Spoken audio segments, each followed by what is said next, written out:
Hello, everyone. Let's have more news about the Lakers. But first, don't forget to subscribe to the channel and leave a like. The Los Angeles Lakers' lack of size was glaring in their first round loss to the Minnesota Timberwolves, forcing small ball lineups that couldn't contain rim attacks or protect the paint. With LeBron James and Luka Doncic already carrying playmaking duties, the team has made securing a big man top offseason priority, a center who can finish above the rim, protect defensively, and serve as a reliable lob target. One name gaining traction in the free agency market is Naz Reid, the Minnesota backup center who holds a $15 million player option for the 2025-26 season. If he does not opt in, he'll become unrestricted, a crucial window for Los Angeles. Reid brings athleticism and lob threat potential, which aligns well with what the Lakers need to complement Doncic's playmaking and shore up interior defense. Adding fuel to the speculation, an old 2023 clip resurfaced from the Out of Pocket podcast where Reid was asked about his favorite place to play. The video, which was reposted by a fan 2 years later, quickly gained traction among those who believe Reid's previous comments about the Lakers court could bode well for Los Angeles in free agency. Reid, a 6'9" sixth man of the year, averaged 14.2 points and 6.0 rebounds last season and excelled in Minnesota's bench role. His combination of size, athleticism, and inside-outside skill set fits the Lakers' vision, but he ultimately controls his future. Now let's go to another video. Don't forget to leave a like. Oh, Luke Cornett and Trey Jones, potentially options for the Lakers out there on the market. We're going to talk about both of these players. Joining me is my front office show co-host, Keith Smith, because Keith happens to know a little bit about our guy, Luke Cornett. Keith, how you doing? I'm doing good, man. It's always fun to jump on the other channel. This is the other channel for me. I know for everybody else, the front office show is the other channel, but it's always fun to come on and talk about Lakers and off-season, free agency, trades, all that good stuff. Well, always happy to have you here, especially when you can give us insight into one of your guys, a Boston Celtics player in Luke Cornett. So I guess let's start there. You know, obviously, I think two interesting candidates for the Lakers to pursue in free agency. What's Boston's stance on Luke Cornett? Is he a guy that they're likely to try to keep, or is he really going to be available out there on the market? Yeah, even though the Celtics have Jason Tatum and Jaylen Brown recovering from surgeries, and Brown sounds like he'll be ready to go to start the year, and Tatum's likely to miss the season. The position in most flux in Boston is actually the center spot. They have Kristaps Porzingis on the trade market. They have Al Horford, a free agent. Don't really know what's going on there. Says he wants to still play. Is he going to be happy to be on a rebuilding-ish Boston team? What's that going to look like? And then you have Luke Cornett, who's also a free agent. And now in the case of Cornett specifically, coming off a minimum deal, but he's really found his first permanent home in Boston, if we can call it that. He's been with the Celtics now for the past 4 seasons, which seems kind of crazy that it's been that long, but he has been there for 4 years now. The last 3 seasons, he's developed into a regular rotation guy for Boston. And there it is. You get the basketball reference page up. So I think they would like to retain him. The issue comes in, there's a lot of moving parts in the Celtics offseason. For those who haven't been following real closely, they're expected to do what they can to try to get under the luxury tax, or at least under the aprons, and move things around there. So we got that going on. Then you have, could they try to get out of the tax entirely? That's a whole other storyline. And a lot of that involves, where are we going to be? So with Cornett, it might be easy to say, hey, give him a bump off the minimum to 5 or 6 or 7 million a year. But if that's going to be the difference between avoiding the apron or not, that's probably a little too rich for Boston. And that's why I think Cornett's a little bit more available than most people think. Okay, well, let's talk a little bit about what Luke Cornett can do out there on the floor. Let's say, as you say, he is a little bit more available out there than what some people may imagine right now. On the court, I guess, first of all, the Lakers are very badly in need of a starting 5. Is Luke Cornett a guy that you think could make that leap into a starting role, 29 years old, pretty deep into his career here? Or are we talking exclusively about a backup big?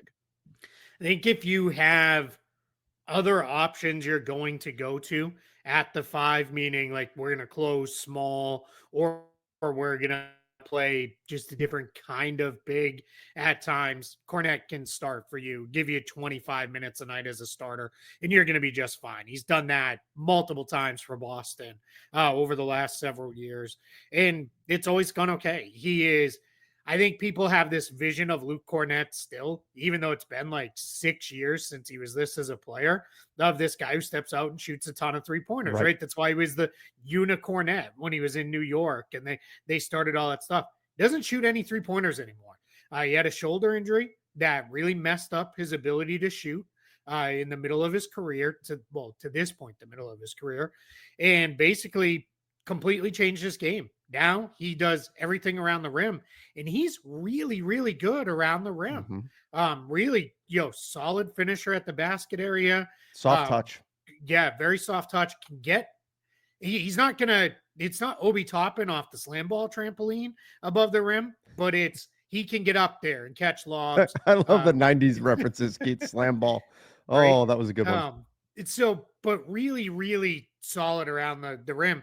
And what's been most impressive is he's turned into a really good passer on offense where he can find guys out of the short roll. Now he really is. You're not running the offense through him like Nikola Jokic, but you can at least on the pick and roll trust he's going to make the right decision, even if 90% of the time that is catch the ball and go up and shoot himself. And then defensively, he's become a really good rim protector. He really does a nice job now of staying back around the basket area and blocking shots. A lot of people probably remember that Game 5 victory over the Knicks after Jason Tatum was out. He had 7 block shots, and they're not just all help blocks at the rim. He's blocking guys one-on-one. Does a really, really good job. So high-level backup center for sure, but I think if you have the right kind of guys around him and the right other options to go to, he could be a 25, 26 minute a night starting center in the league. Okay, so let's talk price tag here, because I do think that for a lot of Lakers fans, they would hear Luke Cornette, maybe a starter, wouldn't be super thrilled with that. I think you're happier with him as a backup, but Sure. Is he a guy, given that the Lakers, the way they project out cap-wise, probably just going to have the taxpayer mid-level exception just under $5.7 million as their biggest piece to go in and add somebody in free agency? Should Luke Cornette be a option for that kind of money, or is he purely a veteran minimum guy, and if it goes beyond that, you're okay with letting him go? Yeah, I think if you're only going to offer the veteran minimum, Boston will beat that just using their own bird rights on him. That doesn't necessarily mean he's getting $10 million a year, but they could beat the veteran minimum with even a $4 million offer and say, hey, let's go forward with that. So I think that's a little bit of your challenge. I think if you're a team that's going to get him to leave, you're probably going to have to offer him somewhere in the range of the taxpayer MLE, which is, like you said, about 5.7 million. That's okay. I think if I'm the Lakers, I might look at a couple other options first. I'd check in and be like, hey, Brook Lopez, what do you want to do? Like, are you cool taking a pretty huge pay cut and coming over? Great, done. I would even maybe look at Clint Capella ahead of Cornette, but I don't even have Capella like miles ahead of Cornette, and I think that might surprise people. And I promise you, this isn't a Boston bias thing creeping in. I just think Clint Capella has slipped quite a bit as a player, especially on the defensive end. And I think, again, with Cornette, the nice thing with him is, let's say the Lakers, some point during the year, whether it's the offseason or later, they come up with a better option at the 5. Great. Cornette becomes a really good, solid backup. And he's not going to, it's funny. I almost said he's not going to bark, but that is like one of the things that he does as a celebration. But he's not going to complain, right? He's just going to be like, okay, cool. Then I'm the backup. Let's go. I think as long as he's still involved and playing, he'd be happy with that. So that's the other thing where Capella, we heard he wasn't super thrilled to kind of cede the starting role to Onyeka Okongwu in Atlanta. Maybe he's not going to be real happy if he's not a starting 5. If he's signed that way. So those are all things you have to kind of factor in as you look to sign a player. But I think that's probably likely where you're at, is somewhere in the range of having to offer him that full taxpayer MLE, or at least a pretty good chunk of it. And it's such a small number that teams are rarely going to try to split that up, you're Right. probably just going to give It's the tough to guy, do. because once you get into splitting it up, now you're talking barely more than the veteran minimum.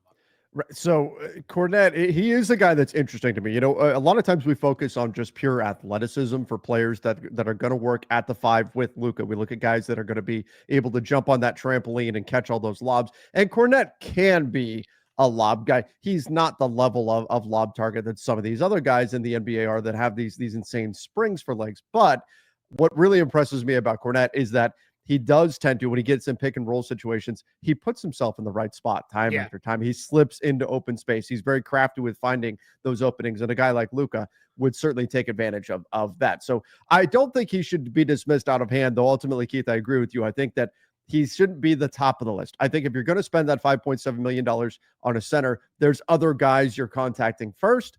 And then if those don't pan out, then maybe you're talking to a guy like Luke Cornette, who I think could be an intriguing target for the Lakers. But he was not the only name mentioned. Trey Jones also mentioned, one of Chicago's 57, I believe, point guards that they have on their roster right now. The younger brother of Tyus Jones.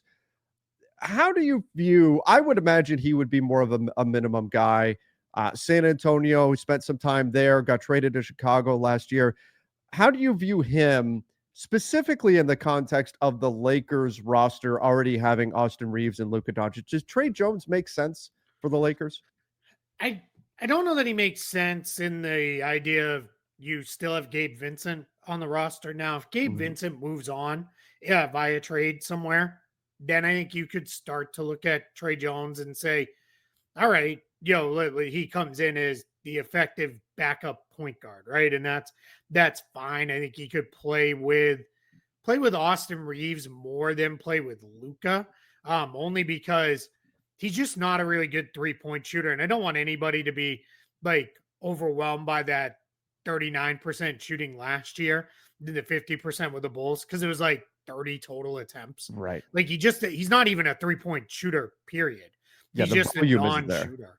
Right. What's that? The volume isn't there. The percentage is bad, but he doesn't shoot that shot. So, Exactly. it's not going he doesn't have the same kind of gravity as a high volume 3-point shooter would, even if you look and you see that the percentage wasn't bad for last season. Yeah, exactly. And if you look at his 2 years prior, full years with the Spurs, it's about 2.5 per game, but not a very good percentage wise. So just not really a shooter, but that's it. Pretty good playmaker, fairly solid defender, is kind of small. So you got to kind of factor that in. He's really only going to defend point guards, but he'll mix it up, get on the boards a little bit too, which you do kind of like out of the position. So yeah, if you're getting him for the minimum to be a backup guard, yeah, why not? Like pretty solid acquisition. If they're talking about this is how you're going to spend the taxpayer, Emily, to me, that'd be an overpay, especially since I don't see it as a position of glaring need. In effect, even let's take Gabe Vincent out of the equation. Let's say Gabe Vincent is traded. He's still the third point guard on the roster because in the major moments, you're going with Luka or then to Reeves. Yeah. And even then, he's the third point guard, but he's like the fourth ball handler because he'll even be behind LeBron in those situations too. So nice player. I'd be perfectly fine if they gave him a minimum deal, but I wouldn't go any further than that just because I don't see it as a position of glaring need for the Lakers. I would rather personally, Keith, and I've talked about this a little bit, I would rather than get an initiator, a point guard who is going to be somebody who's going to handle the ball the way a Trey Jones would, and find somebody who's more of a combo 1-2 with some size rather than go with more of a true point guard like a Trey Jones. I think that makes more sense, specifically because of what you're talking about, because of Luka's ability to handle the ball, Austin's ability to handle the ball, and then the same thing with LeBron. I think you're better served focusing on the defensive side of things, focusing on shooting. And if they have a little bit of playmaking as part of their skill set, great. But I don't think that's a must given the context of this Lakers roster. Yeah, you're almost looking like upgraded version of D'Angelo Russell or somebody who's able to scale better into a backup role than D'Angelo Russell was, right? Like something like that would make more sense.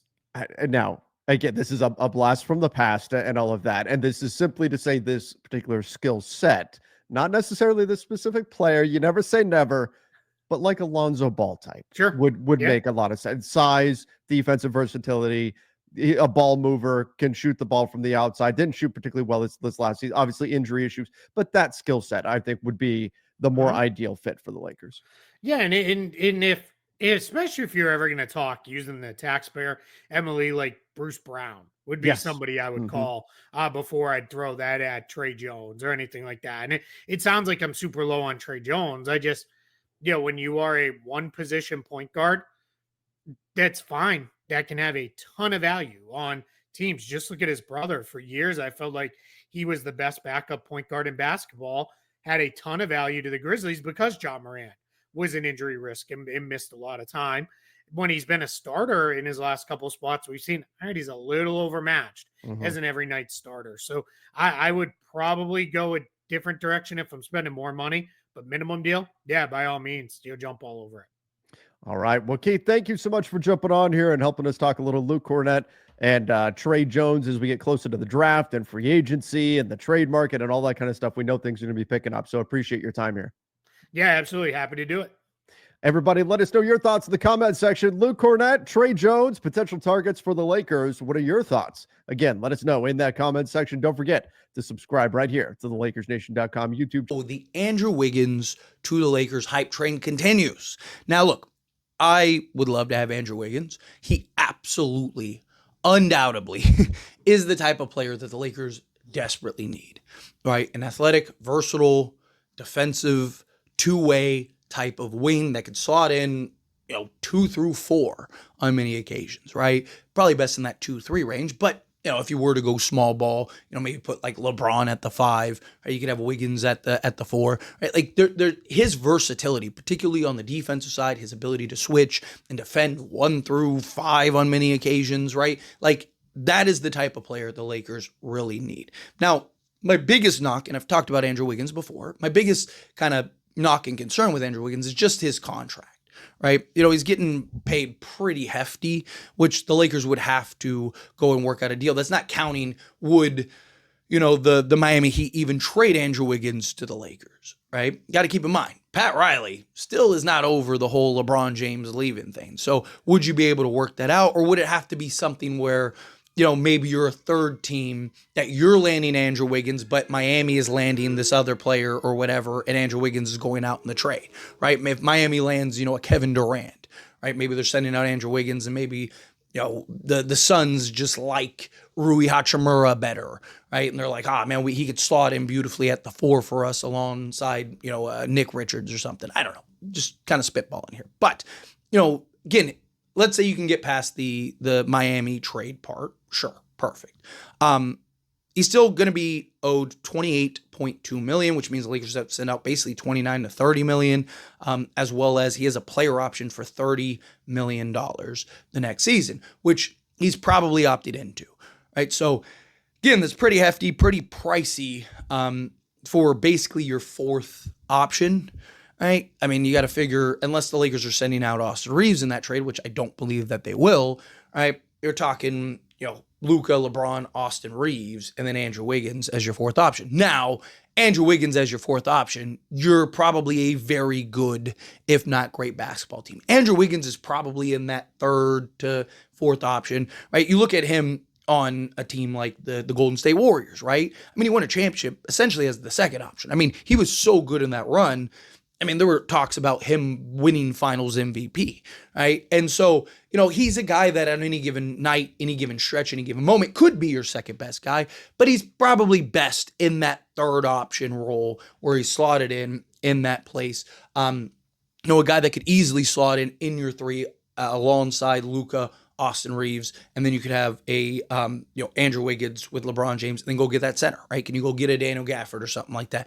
Problem is, like, what are you trading to get Andrew Wiggins, right? Starting with Rui Hachimura, because Rui Hachimura is $18 million. So you're doing like Rui Hachimura, maybe you're sending Gabe Vincent back to him, and then a Shake Milton, right? Because Shake Milton's on a non-guaranteed, so they could just waive him and then you're fine, right? Are you sending out a Dalton Connect in that trade, right? So maybe it's Gabe Vincent, Dalton Connect, and a Rui Hachimura for an Andrew Wiggins. Is that worth landing an Andrew Wiggins? Maybe, maybe not. Does Miami just want the cap relief, right? So maybe you could look at it and go like, okay, we'll give you Rui Hachimura, and we'll give you Gabe Vincent. Gabe Vincent was excellent for you. He could slot in, and a guy that you really need at the guard position, slot alongside Tyler Hero. Boom, we'll give you Gabe Vincent back. We'll give you Rui Hachimura, who can start alongside Bam Adebayo for you, and, Khalil Ware, right? There you go, right? Maybe that's something, and it's like, hey, Andrew Wiggins is going to opt into his $30 million. So would you rather have that $30 million fall off the books, or would you rather have Andrew Wiggins as, a $30 million cap hit next season, right? Take your pick. Right. So I do think it just depends. It also depends on what direction does Miami go. Does Miami kind of want to clear the deck, clean things up and kind of, pivot into, more of a rebuild, right? Or do they want to try to contend and get back to being one of the top teams in the East again? I don't know, right? We'll see. There's kind of talks about them either way. I just don't think they have the assets to go and get that. So I think more likely than not, at some point, they're probably going to look to bottom out. Which, if that ends up being the case, then I do think Andrew Wiggins makes a lot of sense. I do think you have a real opportunity. I do think that there'll be other teams looking to go and acquire him, which, the more teams, the worse the spot that the Lakers are in. But if you can land Andrew Wiggins, I do think you do get Andrew Wiggins. Problem is, again, what is the cost? Right? And sending out $30 million, that means you're very limited on the players and assets that you now have in order to go and acquire a guy. Now, if you're able to keep your first, and like if you could do Rui, Gabe Vincent, and Shake Milton plus like 2 pick swaps or something, right? Sure. I would do that because you still keep your first, you'd still have 2 pick swaps, and you'd have Dalton Connect. Right? If you don't have to overpay for him, perfect. And the argument that you'd have if you're the Lakers is like, okay, well, one, we're helping you clear off almost $60 million, literally $59 million. We would help you clear off your books, right? So you're helping them do that. And then 2, it's like, we're giving you, kind of pick swaps for doing the trade, right? For like helping us out, right? So I think that would be something that maybe would be mutually beneficial depending on what they want to do. Well, you're also hearing, again, like there was a little buzz, Andrew Wiggins, maybe, right? Now you've heard several people bring up and mention like, hey, Andrew Wiggins, keep an eye on Andrew Wiggins. Andrew Wiggins might be the place. I mean, even Jovan Buha recently talked about, Andrew Wiggins kind of checks a lot of boxes, right? He's a guy, kind of look out for that the Lakers could maybe go and trade and acquire and fit those boxes. Personally, if the Lakers were to land Andrew Wiggins, this should just be personally, I'd look to trade Austin Reeves for one, right? Because I think I would prefer to slot Andrew Wiggins as your 2 because he's more than capable of playing your 2, right? And then can you turn Austin Reeves into another 2-way wing that could slot in at the 3? I would just prefer personally, and again, this is just me, because I think Andrew Wiggins can give you a lot of the same stuff that Austin Reeves gives you. Right? He's not as good as a playmaker and whatnot, but he gives you the scoring, he gives you the rebound, he gives you the self-creation, right? He could be a swing man, but he gives you the defense. Right? Like, what sounds better?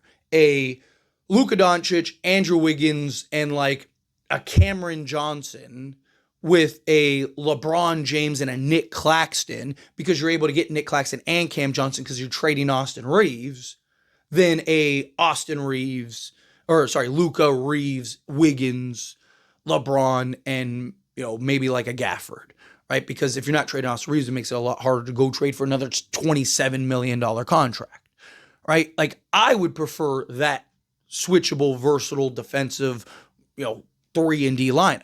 Andrew Wiggins slot alongside Luka and LeBron as your creators, and then go get a Cam Johnson and a Nick Claxton, and you're basically revamping the entire roster, and you're trading basically everybody, right? Trading Kleba and Connect and Austin Reeves, and then whatever else you have to, like, if you could work something like that out to where, again, basically you're selling the farm, then I'd prefer something like that. I'm not quite sure off the top of my head if you could get Cam Johnson and Nick Claxton, but you get my point, right? Point is, can you turn Austin Reeves into, maybe you're looking at a Houston trade, right? I would just prefer to do something along those lines to where Andrew Wiggins is now slotted in as your 2. Now, maybe you could still keep Austin Reeves and have him come off the bench. I don't know if Austin Reeves would be open to that. And also, you're probably going to have to pay Austin Reeves $30+ million. Are you going to pay him $30+ million to be your 6th man? So again, that's my problem. Like Andrew Wiggins again as your fourth option, I think would be fantastic, right?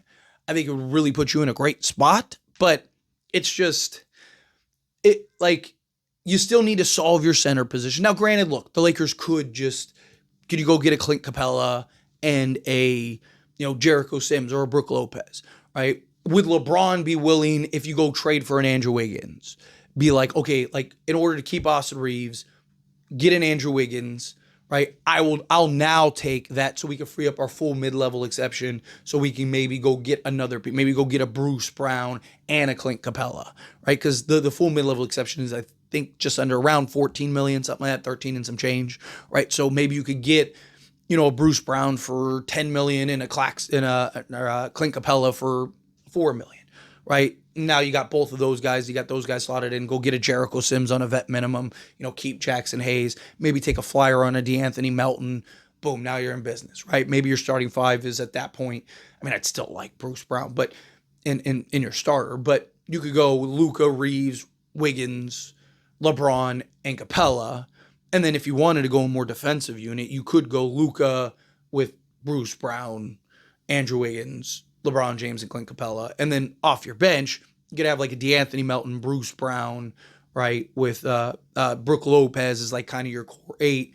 Bronny James, can he take a step for a year, right? If you don't trade Dalton Connect, then, Dalton Connect, can he take a step in year 2, right? Like, so point is like, if you can get Wiggins, I think you get Wiggins. I do have my concerns, but he's still young enough. He'll be 31 next February. So basically by the Los Angeles Lakers are poised to have a busy offseason. One area that has been a huge need for the Lakers is getting help at the center position. The Lakers have been in the market for an emerging center for the past 2 or 3 seasons. There is a huge target out there that the Lakers could realistically land through a trade with the Utah Jazz. That target is Walker Kessler. The Utah Jazz have publicly made Kessler available and are expected to listen to trade offers for him, per Deseret News' Sarah Todd. Walker Kessler is still very young at 23 years old. He is entering his 4th season in the NBA. Kessler stands at 7 feet tall and weighs in at 245 pounds and just averaged 11.1 points, 12.2 rebounds, 1.7 assists, and 2.4 blocks per game. The former Auburn standout would provide all the things the Lakers are looking for at the starting center position. He has the size the Lakers are looking for and consistently scores in the double digits. His production would certainly increase, playing with both LeBron James and Luka Doncic. He is bound to get a lot of easy baskets playing with those two, while rebounding extremely well and blocking shots. The Lakers will surely be upgrading their roster this offseason. Likely they will first be looking to extend the contracts of both Luka Doncic and LeBron James. Their next likely move will be to get a trade done for Kessler. Kessler is still young and moves the needle for the Lakers at the center position. He has games where he is flat out dominant in the paint, controlling the glass and being a rim protector, which changes the dynamic of this Lakers team for the better. The Lakers were bounced in the first round by the Minnesota Timberwolves due to a lack of rim protection and rebounding. Kessler would be the remedy to their defensive and rebounding woes. And you, fan, what do you think about Walker Kessler's situation? Leave your opinion in the comments.